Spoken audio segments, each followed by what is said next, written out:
Guarani, de José de Alencar. Parte 4, capítulo 11D. Epílogo. Depois da refeição, Peri voltou ao seu trabalho. Cecília, que desde o primeiro dia sentia-se abatida e lânguida, tinha recobrado um pouco de sua vivacidade e gentileza dos bons dias.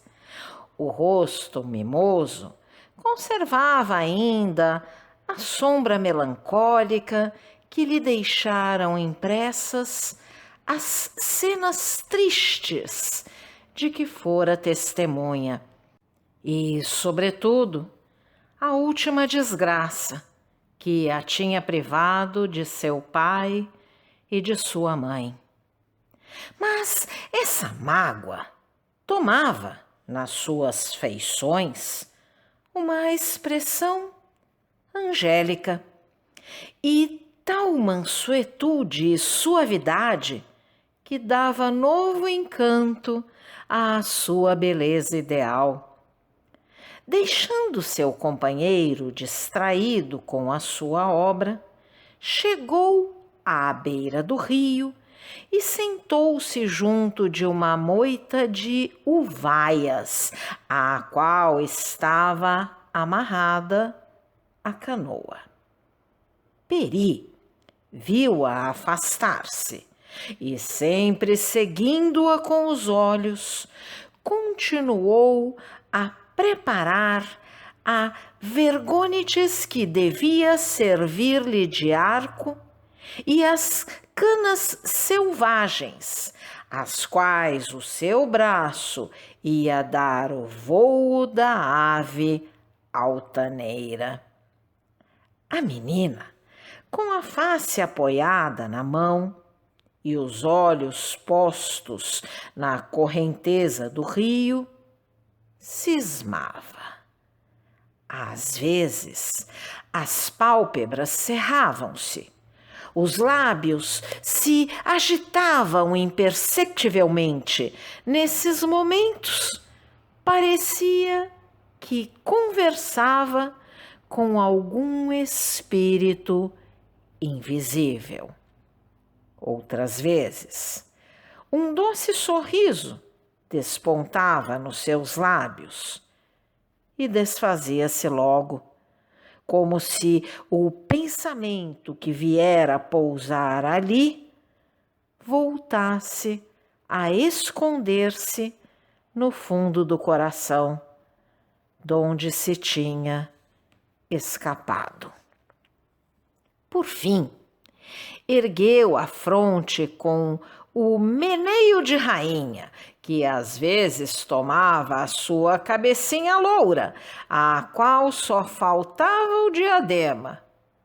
A fisionomia mostrou uma expressão de energia que lembrava o caráter de Dom Antônio de Maris. Tinha tomado uma resolução firme, inabalável, que ia cumprir com a mesma força de vontade e coragem que herdara de seu pai, e dormia no fundo de sua alma, para só revelar-se nas ocasiões extremas. Levantou os olhos ao céu e pediu a Deus um perdão para uma falta e, ao mesmo tempo, uma esperança para uma boa ação que ia praticar. Sua oração foi breve, mas ardente e cheia de fervor. Enquanto isso se passava, Peri, vendo que as sombras da terra já se deitavam sobre o leito do Paraíba, conheceu que era tempo de partir e preparou-se para continuar a viagem. No momento em que levantava-se, Cecília, correu para ele e colocou-se em face, de modo a lhe ocultar a vista do rio. Tu sabes, disse ela sorrindo, tenho uma coisa a pedir-te. Esta só palavra bastava para que Peri não visse mais nada senão os olhos e os lábios de sua senhora, que iam dizer-lhe o que ela desejava. Quero que apanhes muito algodão para mim e me tragas uma pele bonita, sim? Para quê? Perguntou o índio admirado. Do algodão fiarei um vestido, da pele tu cobrirás os meus pés. Peri, cada vez mais admirado, ouvia sua senhora sem compreendê-la.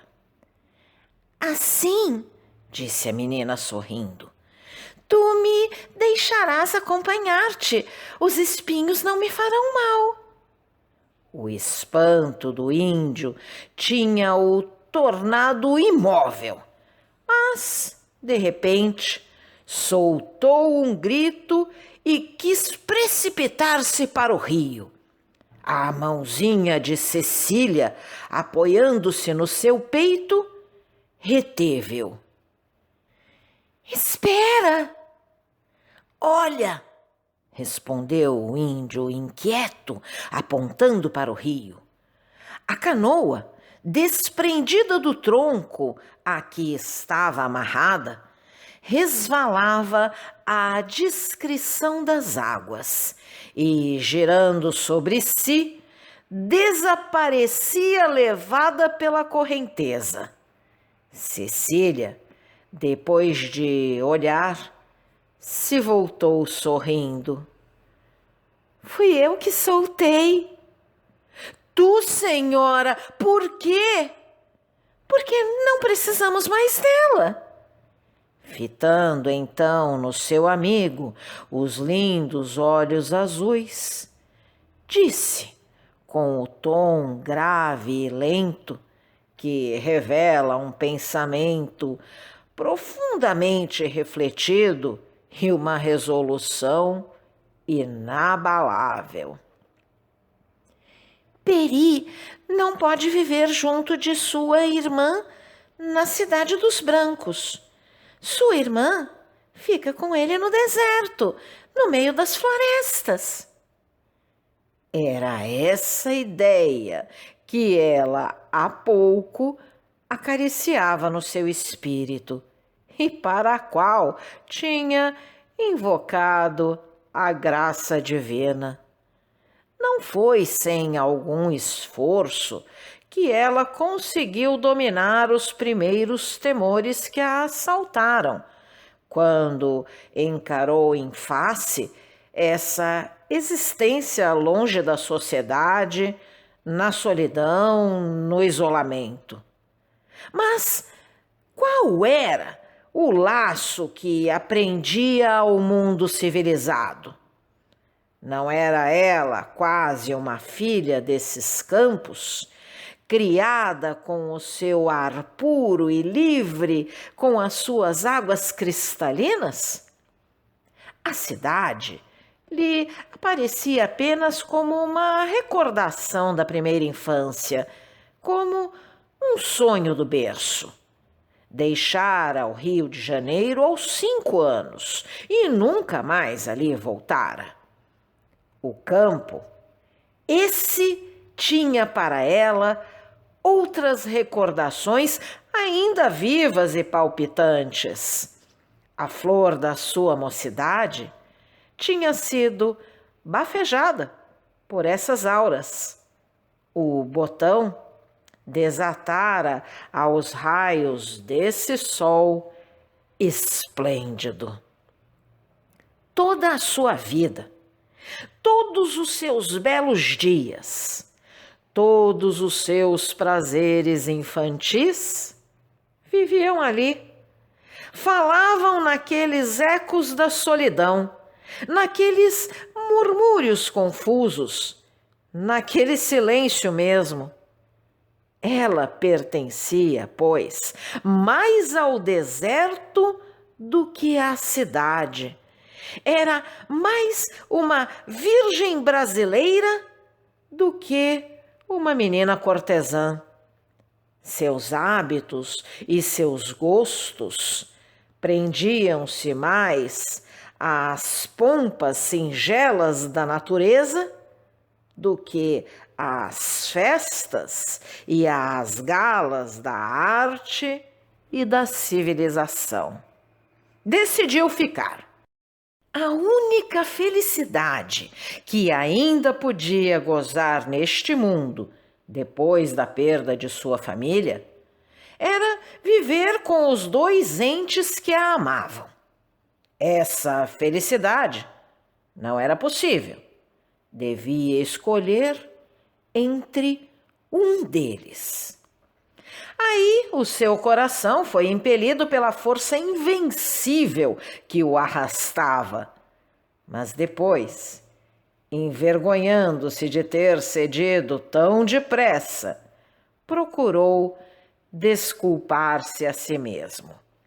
Disse então que entre seus dois irmãos era justo que acompanhasse antes aquele que só vivia para ela, que não tinha um pensamento, um cuidado, um desejo que não fosse inspirado por ela.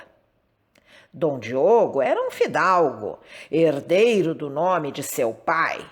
Tinha um futuro diante de si, tinha uma missão a cumprir no mundo. Ele escolheria uma companheira para suavizar-lhe a existência. Peri tinha abandonado tudo por ela: seu passado, seu presente, seu futuro, sua ambição, sua vida, sua religião mesmo. Tudo era ela e unicamente ela. Não havia, pois, que hesitar. Depois, Cecília tinha ainda um pensamento que lhe sorria. Queria abrir ao seu amigo o céu, que ela entrevia na sua fé cristã. Queria dar-lhe um lugar perto dela, na mansão dos justos, aos pés do trono celeste do Criador. É impossível descrever o que se passou no espírito do selvagem ouvindo as palavras de Cecília. Sua inteligência inculta, mas brilhante, capaz de elevar-se aos mais altos pensamentos, não podia compreender aquela ideia. Duvidou do que escutava. Cecília fica no deserto? Balbuciou ele. Sim! Respondeu a menina, tomando-lhe as mãos. Cecília fica contigo e não te deixará. Tu és rei destas florestas, destes campos, destas montanhas. Tua irmã te acompanhará. Sempre? Sempre. Viveremos juntos, como ontem, como hoje, como amanhã. Tu cuidas. Eu também sou filha desta terra, também me criei no seio dessa natureza. Amo este belo país. Mas, senhora, tu não vês que tuas mãos foram feitas para as flores e não para os espinhos? Teus pés para brincar e não para andar, teu corpo para a sombra e não para o sol e a chuva. Oh, Eu sou forte!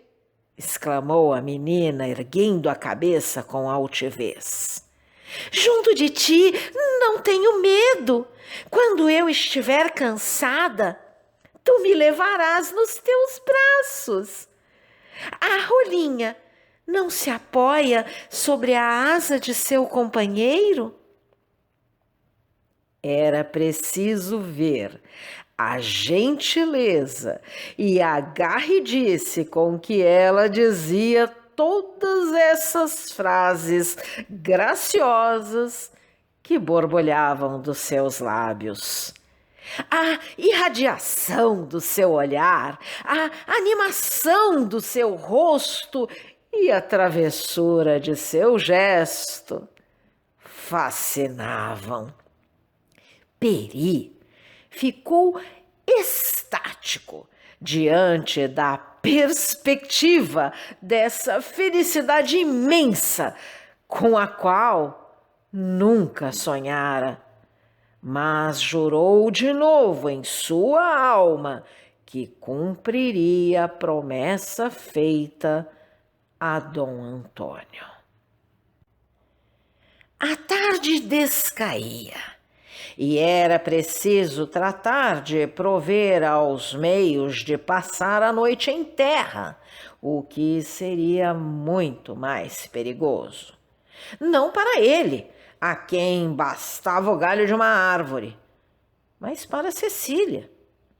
Seguindo pela margem para escolher o lugar mais favorável, Peri soltou uma palavra de surpresa, vendo a canoa que se tinha embaraçado numa dessas ilhas flutuantes, feitas pelas parasitas do rio que boiam sobre as águas.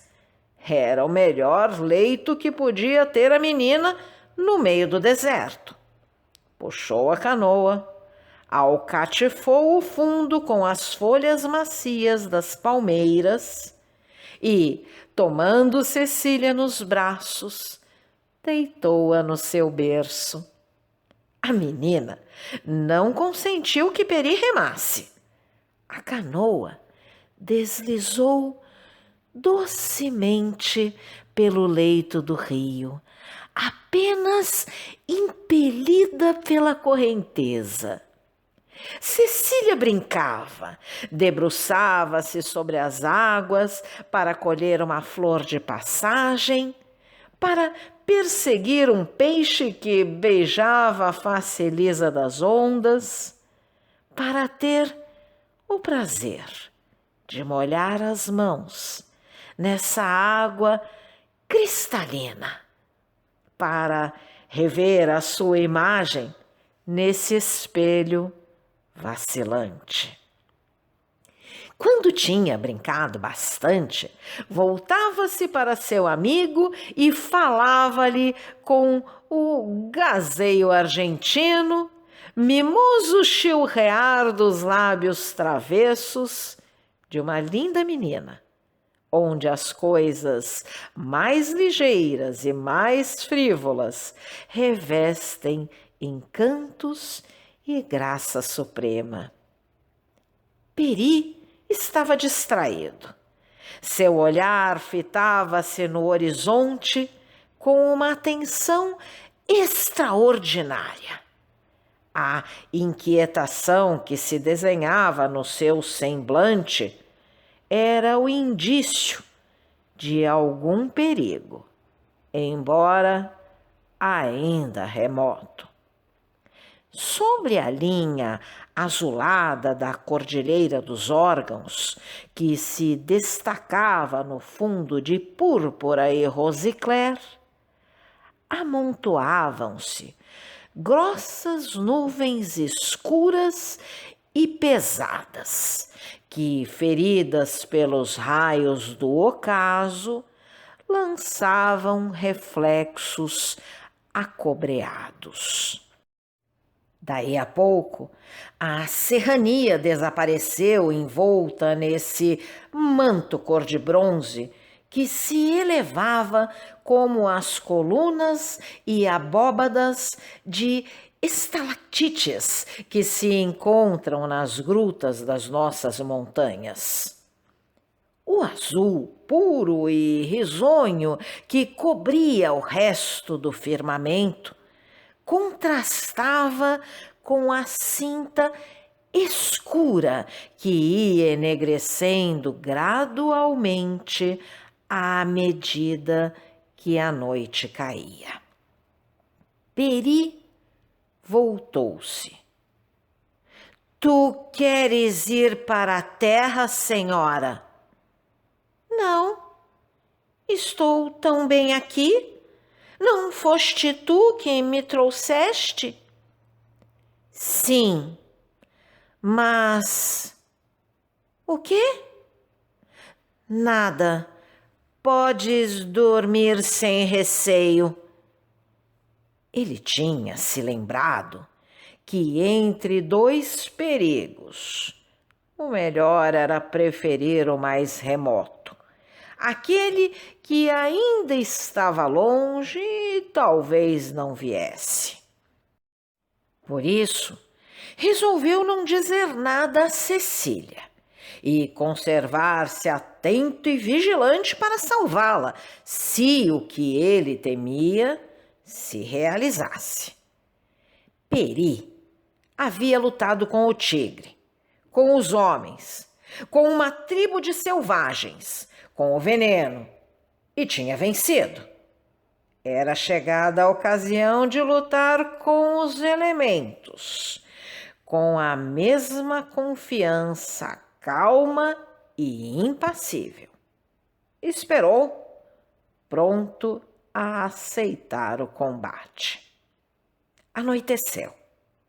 O horizonte, sempre negro e fechado, se iluminava às vezes com um lampejo fosforescente.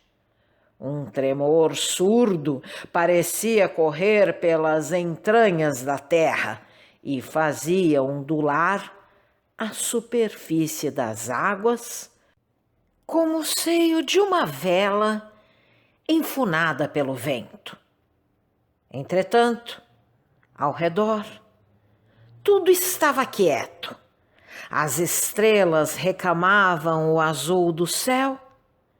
A viração aninhava-se nas folhas das árvores. Os murmúrios doces da solidão cantavam o hino da noite. Cecília adormeceu no seu berço, murmurando uma prece. Se você gostou desse áudio, deixe seu like, compartilhe, deixe também seu comentário e se inscreva no canal, ativando o sininho para ser avisado dos próximos vídeos. Um grande abraço e até a próxima!